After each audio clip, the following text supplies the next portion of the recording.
చెప్తాను. ఎలా ఉంటదంటే, భూమి మీదకి లవర్స్ ఉంటారు. పైన ఆత్మలోకాలుంటాయి సార్. 7 తలాలుంటాయి.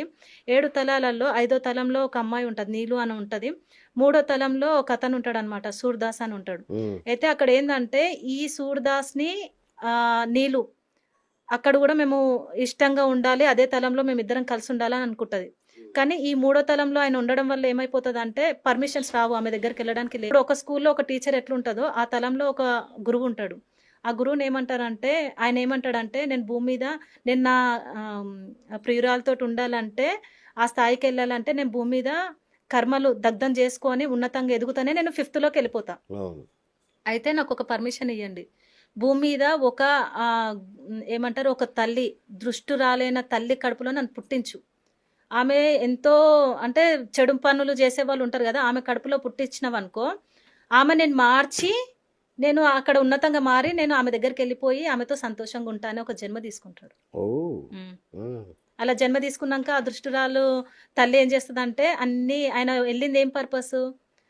ఆమెను మార్చుతా. ఆమెను హ్మ్. మార్చేసి ఉన్నతంగా మారి నేను పైకొస్తా అన్నాక ఆయన గూడా మారిపోతాడు. వాళ్ళ అమ్మలానే ఇంకా ఎక్కువైపోతాడాయన. ఓకే. దొంగతనాలు చేయడము, మోసం చేయడం, ఆ తల్లి నేర్పిస్తది, నేర్చుకోవడము, బూతులు మాట్లాడడం ఆ! అన్నీ నేర్చుకుంటాడు.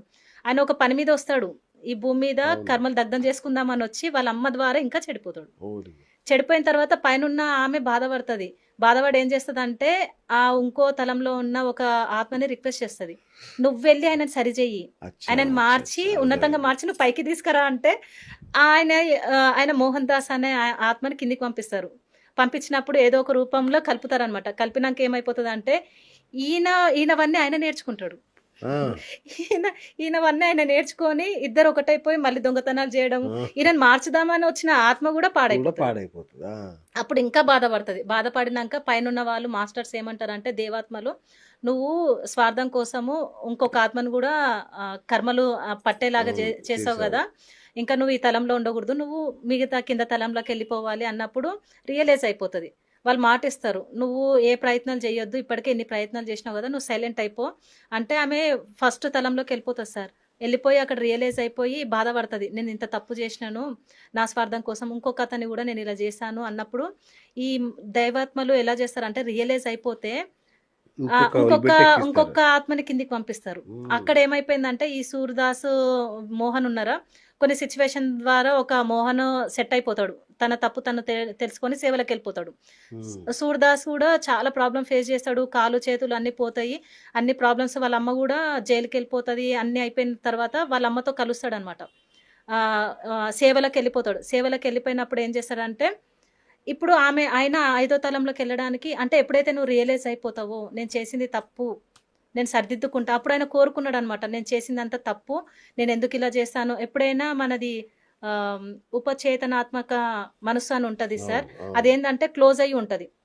అది ఓపెన్ అయిందంటే ఇన్నర్ వాయిస్ చెప్తూ ఉంటది. "అరే! ఇది నువ్వు హ్మ్. చేస్తే తప్పురా, నువ్విది చెయ్యకురా, నిన్ను నువ్వు మార్చుకో" అని చెప్తూ ఉంటది. ఓకే. అది వాళ్ళకి క్లోజ్ అయ్యి ఉంది. మనం తప్పు మార్గంలో ఉన్నప్పుడు అది క్లోజ్ అయితది.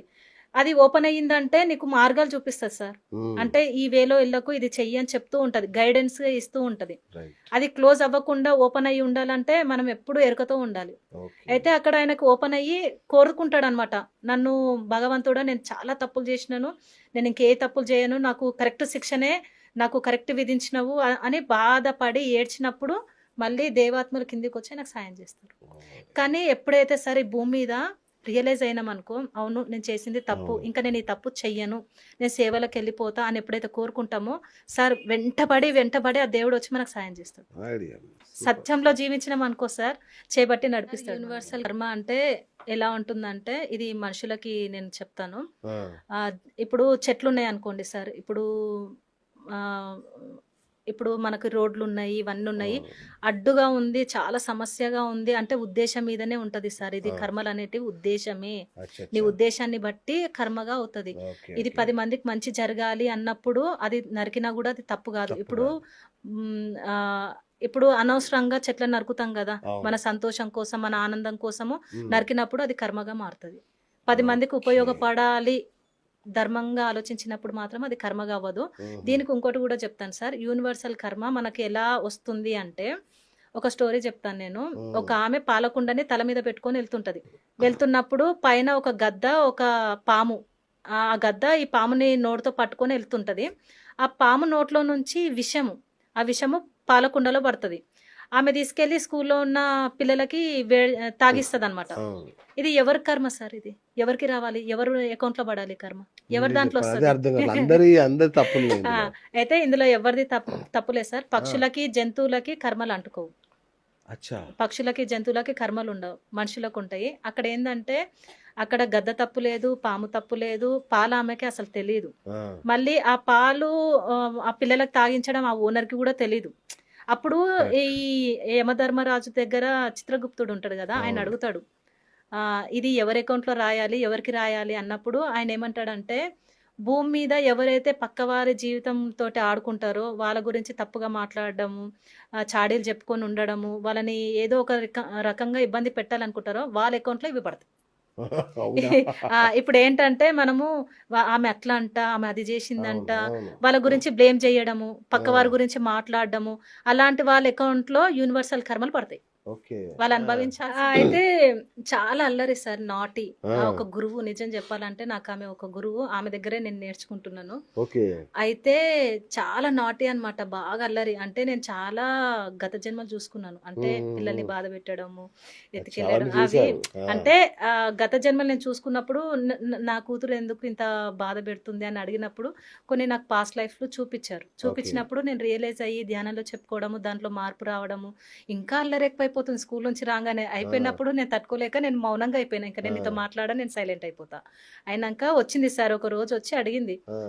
అమ్మ మమ్మీ నేను ఒక క్వెషన్ అడుగుతాను. నువ్వు ఫీల్ అవ్వనంటే నేను ఒకటి అడుగుతాను అనింది. ఆ! అప్పటి వరకు నేను దీనికి ఏం చేశా? నాకది మాత్రం చూపియలేదు. ఏం చేశా అనే క్వెషనే ఉంది. అదొచ్చి అనిందనమాట. మమ్మీ మీరు గత జన్మలని మాట్లాడుకుంటారు గదా! ఆ! దాని గురించి చెప్తా అంటే, సరే చెప్పు అన్నా. నువ్వు గత జన్మలో నన్నేదో చేసినావు గాబట్టే, ఈ జన్మలో నీ కడుపులో పుట్టి నేను సతాయిస్తున్నా. ఇప్పుడు నీకు మంచిగయిందా? బాగయిందా? అనుకుంటా పోయింది సార్. సీరియస్‌గా? సీరియస్‌గా సార్. అక్కడ నాకు అమ్మో! క్లారిటీ వచ్చింది. ఆహా! నేను చేసినా గదా! అని చెప్పి అదే ఆ గదా! రోజు నుంచి ఉంటాయి సార్. ఇప్పుడు మన అన్నగానో, చెల్లిగానో వీళ్ళందరిని తెచ్చుకుంటాం మనం. ఆ! అంటే వాళ్ళని ఇప్పుడు ఏవైతే బాధలు పడుతున్నామో అంతకంటే ఎక్కువనే వాళ్ళని పెట్టినాము. అదే. అదే.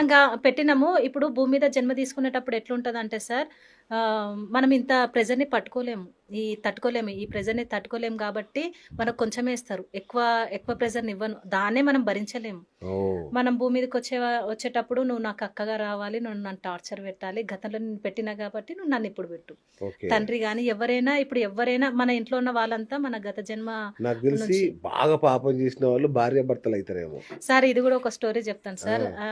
ఇప్పుడు ప్రతి ఒక్క భార్యాభర్త ఎంతో ప్రేమగా లవర్స్‌గా విడిపోయినోళ్ళు ఈ జన్మలో మేము భార్యాభర్తగా కలిసి ప్రేమగా ఉండాలనే పెళ్లిళ్ళు చేసుకుంటారు సార్. ఓకే. అయినంక ఏమైపోతారంటే తెలియకుండా మొత్తం మర్చిపోతారు గాబట్టి అవును. అహం వచ్చేస్తది. ఈగో వస్తది. నువ్వు అంతైతే నేనింత. అవును. ఎక్కడ తగ్గరు. హ్మ్. కొట్లాడతారు. గెలవాలనే ఉంటది. అవును. నా మాటే గెలవాలి అని ఉంటది. అయితే దీనికి గూడా ఒక కథ చెప్తాను. ఎలా అంటే ఎదురింటి ఒక వ్యక్తి ఉంటాడు. ఎదురు బదురు ఉంటారనమాట. హ్మ్. వాళ్ళేందంటే పెళ్ళిళ్ళయిపోయినా గూడా, పిల్లలున్నా గూడా లవ్ చేసుకుంటారు. ఓకే. ప్రేమించుకుంటారు. ఆ! తర్వాత వాళ్ళు కొన్ని రోజుల తర్వాత చనిపోయిన తర్వాత పైలోకాలకెళ్ళిన తర్వాత అంటారు. నెక్స్ట్ హ్మ్. జన్మ తీసుకోబోతున్నారు గదా! అన్నప్పుడు మేమిద్దరం భార్యాభర్తలుగా కిందకెళ్ళిపోతాము. మేము చాలా ప్రేమించుకున్నాం గానీ మాకు కుదరలేదు. మేము చనిపోయి పైకొచ్చాం గదా! ఇప్పుడు మేము భార్యాభర్తలుగా భూమి మీదకెళ్ళిపోతాము అని చెప్పేసి అడుగుతారు. జన్మ తీసుకొని ప్రణాళిక యేసుకొని భూమి మీదకొస్తారు సార్. ఆ! వచ్చినంక పెళ్లయినంక మళ్ళీ కొట్లాడుకుంటారు సార్. తెలీదు. అదే. అదే. మర్చిపోతారు. అదే. ఈ అదే. అదే. ధ్యానంలోకొస్తే ఏమైపోతదంటే ఆ! అంతా అర్థమవుతది సార్.